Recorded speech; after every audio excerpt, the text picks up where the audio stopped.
Kenyans must have seen that the entire government today was in the Nairobi Securities Exchange floor, ringing the bell for the starting of the secondary trading of what is being called Talanta Infrastructure Fund. It is a 44.8 billion Kenya shillings bond. Bond, in other terms, is borrowing.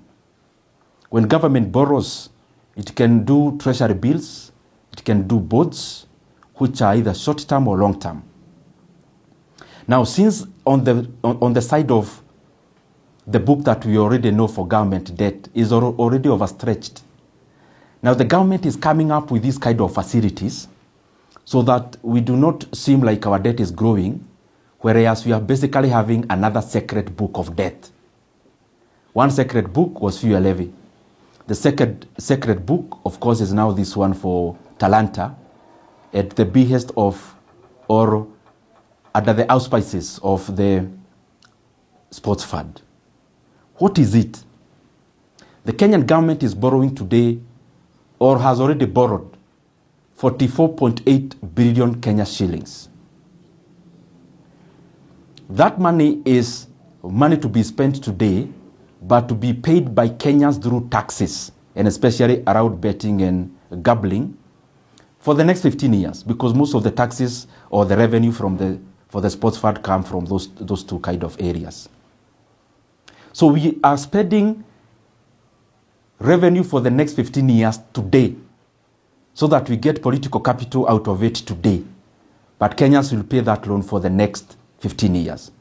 It will be maturing in 2040. Now the interest rate is 15.04%. Those things seem just figures when you see them, but they affect every Kenyan.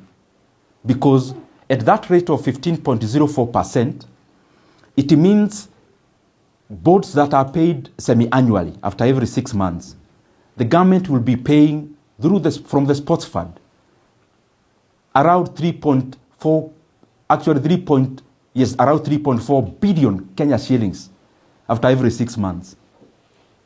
So at the maturity of the bond in the next 15 years, Kenya will have paid interest rate of 100 billion for a loan of 44.8 billion Kenya shillings.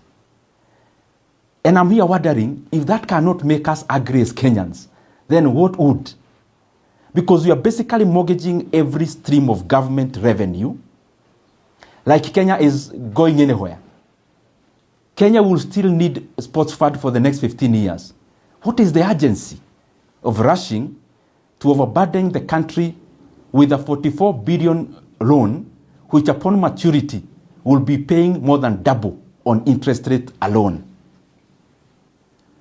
From where we see it is a very reckless manner of running the fiscals of a country, because we are now mortgaging income streams of the country.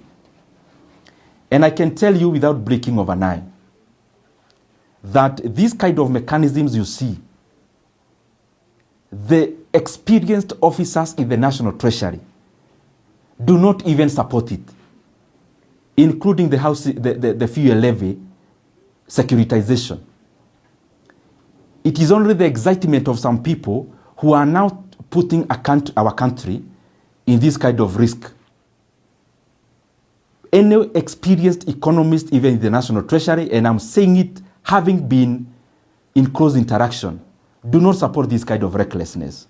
I request the leadership, let us put our country first beyond the convenience of what we want to do in terms of developmental politics. Because Kenya will be here past the next election. We don't need to overheat our economy just because people have to see that something is being done. What we need to know is that Kenyans have always had stadiums. We have a stadium in Kasarani. We have a stadium in Nyayo. So we have not invented building of stadiums today. Kenya has always built state-of-the-art stadiums. That's one. Secondly, Kenya has always built tarmac roads. In fact, if you do in terms of kilometers, there are more roads that have been built in the past than has been built today. So we are also not inventing building of tarmac roads. It then shows you that as we read at those services in terms of Kenya to the Kenyan population in the past, we never endangered Kenyans with this kind of financial engineering that is reckless. So the book they need to check is the book on how to make the economy be able to generate enough revenue on the mainstream side of it so that we can be able to provide services and infrastructure in the way that we want. But the other side is that we need sincerity from leaders. Sincerity is distinguishing what we need to do for political convenience and what is right for the country. Now, if this government came to power and they realized that all the fuel levy had been securitized by the previous government, then there would be government to administer what? And it is the same question we are asking futuristically. Now the government is securitizing every revenue stream. Now the government that will be coming, in whichever time, they'll be coming to administer which revenue.